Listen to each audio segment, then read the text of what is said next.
have 105 amp hour capacity at 51.2 nominal volts. What this means is these batteries can be placed into your golf cart after removing those stinky lead acid batteries, and all you need to do is hook up 2 wires.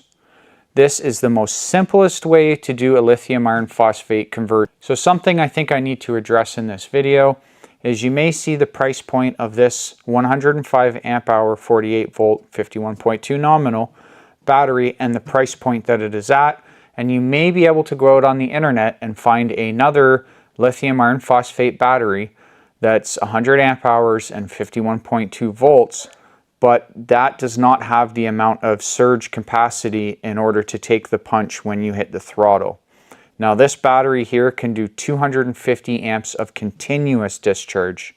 Those other batteries have a smaller BMS. They cannot handle the stress and the strain of what your golf cart demands. So if you are in the market for a golf cart battery, I do not suggest looking for the cheapest 100 amp hour 48 volt or 51.2 nominal battery and think that that is going to power your cart. You need to have the surge power, you need to have the larger BMS, and you need to have the better build quality. These batteries, so far in my opinion, do pass these parameters. Energy of 5,376 watt hours. We also have a maximum continuous discharge of 250 amps. We have a max 10-second discharge of 500 amps. That's that surge power that I was speaking about. You need to have that in a golf cart battery. We have our max 3-second discharge of 800 amps for 3 seconds. And our max load / inverter power is going to be 12,800 watts. So that's a lot. So I was quite excited to see these batteries actually having mini circuit breakers built into them. This is the first battery that I've seen with this actually built in. We have our positive post. We have a mini circuit breaker, is at 125 amps. Now these are a slow triggering device, so when you do actually run the cart and you do use, let's say, that 800 amps for 3 seconds, that's not going to be enough to trip this breaker. 800 amps for like probably 10 seconds, then that would trip this. So this has a strip inside of it that needs to heat up a certain amount before it actually trips. So the 125 amp breaker will still allow this to run the way it needs to, and it will not just trip on you every time you hit the gas. So here we have the vent.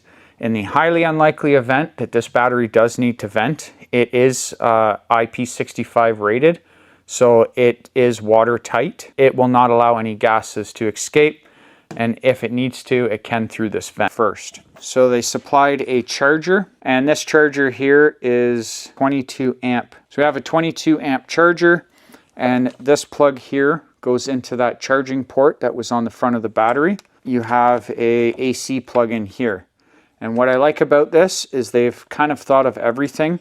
So you can mount this on the cart, as this is waterproof. And then you can mount this plug here so that this is on the outside of your cart and you just have to put an extension cord into here. So that's nice that they added this. We also get a DC to DC converter. Now again, this is the first battery company that I've worked with that actually supplies this. So this is going to be a 20 amp at 12 volt, which means you can run lights, you can run a stereo, anything you need, cigarette lighter, USBs, anything you need 12 volt for your cart, you can run it. So we'll do a capacity test on that and see if we can hit full capacity. Let's turn this on. Okay, I think we're good. Wait a few seconds. Okay, we're on. Now let's introduce a load. And in a couple seconds we should have a load. Oh, my bad. All right, and we are discharging at about 20 amps. So I'm going to let this discharge and I'll be back with the results. As you can see at the bottom left, we're accumulating some amp hours. I'll let you know what it's like when it's done. So the discharge test is complete. As you can see there, Let's shut off that beeping. As you can see there, we have 109.224 amp hours out of the 105 amp hour battery. So this test is a pass. This battery reached its capacity and beyond.